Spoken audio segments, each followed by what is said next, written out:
Hello everyone, this is Rohit Menon, ex-visa officer. Welcome back to my channel and we were discussing about the New Zealand interview questions and answer series. इसी series का अगला question है Who is funding your application? आपको ये जरूर मालूम होना चाहिए कि आपकी एप्लीकेशन को फंड कौन कर रहा है. So when it comes to funding, New Zealand immigration बहुत ज्यादा स्ट्रिक्ट है स्टूडेंट वीजा एप्लीकेशन में कि आपकी एप्लीकेशन को कौन कौन फंड कर रहा है. एक वीडियो मैं अलग से निकालूंगा कि किस टाइप के फंड्स एक्सेप्टेड हैं स्टूडेंट वीजा एप्लीकेशन में न्यूजीलैंड के लिए. वो मैं अलग से एक वीडियो निकालूंगा. लेकिन आज का क्वेश्चन है who is funding your application. You have to be very attentive in this answer. You should know everything about the funding. आपके फादर फंड कर रहे हैं या मदर फंड कर रही है या पेरेंट्स फंड कर रहे हैं या ग्रैंड पेरेंट्स फंड कर रहे हैं या रियल ब्रदर फंड कर रहा है या रियल सिस्टर फंड कर रहा है. जो भी फंड कर रहे हैं उनके बारे में आपको मालूम होना चाहिए. वो क्या करते हैं, उनका जॉब क्या है या उनका नेचर ऑफ बिजनेस क्या है, उनकी कंपनी का एनुअल इनकम या एनुअल टर्नओवर क्या है, ये आपको मालूम होना चाहिए. एंड यू शुड नो कि आपने एप्लीकेशन में फंड्स कितने शो करे हैं, कि उनके कौन से बैंक में कौन सा अकाउंट है. तो I will give you an example.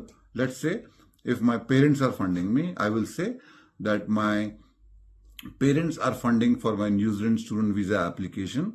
Okay, my father is an entrepreneur और my father is a businessman. Businessman से बेटर वर्ड है अगर आप एंटरप्रेन्योर यूज करते हो. It is more stylish and vocabulary अच्छी लगती है जब आप बोलते हो entrepreneur instead of don't say entrepreneur. Right, it's not entrepreneur, it's a French word. You say my father is an entrepreneur, right, and my mother is a homemaker.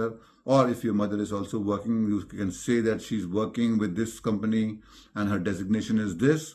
They have shown a total fund of INR 20 lakhs, 25 lakhs.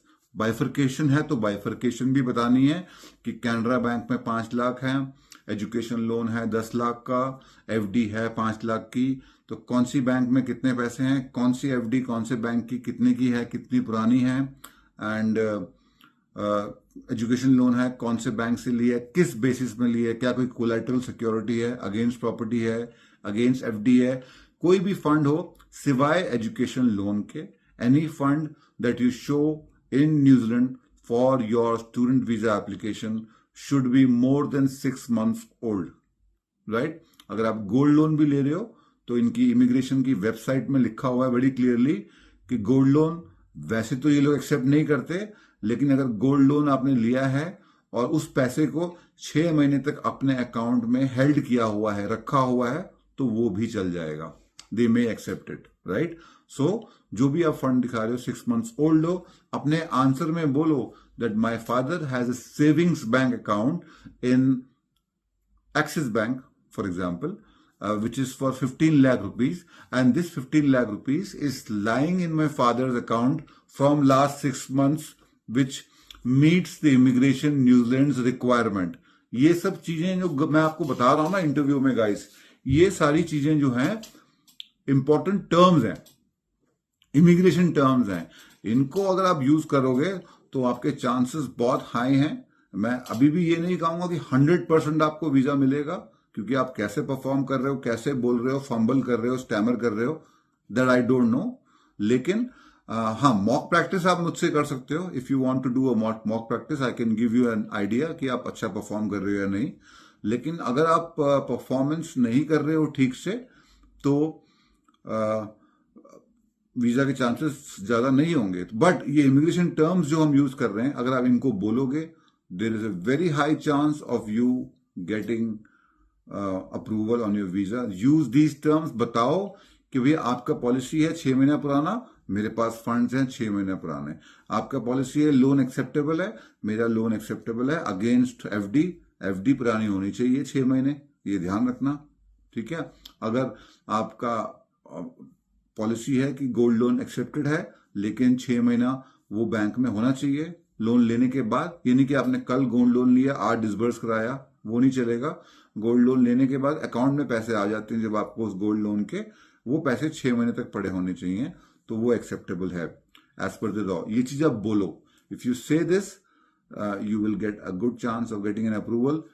Only thing is to keep in mind, make sure you know everything about the fund of the application. जो funding है application में, उसके बारे में आपको पूरी knowledge होनी चाहिए.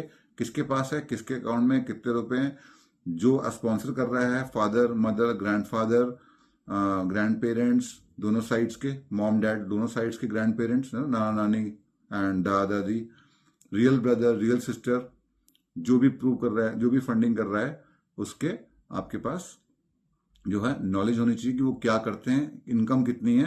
क्योंकि वीजा ऑफिसर कुछ भी बोले, जो बंदा आप पे इतने पैसे लगा रहा है उसके बारे में अगर आपको मालूम नहीं है तो आपको वीजा मिलने का हक नहीं है. Right? So you need to know everything about the application.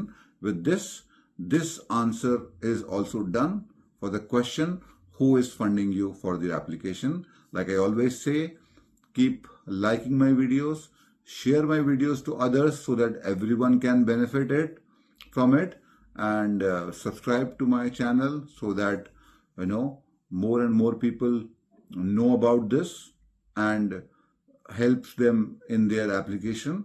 And this is Rohit Menon signing off for today. Thank you.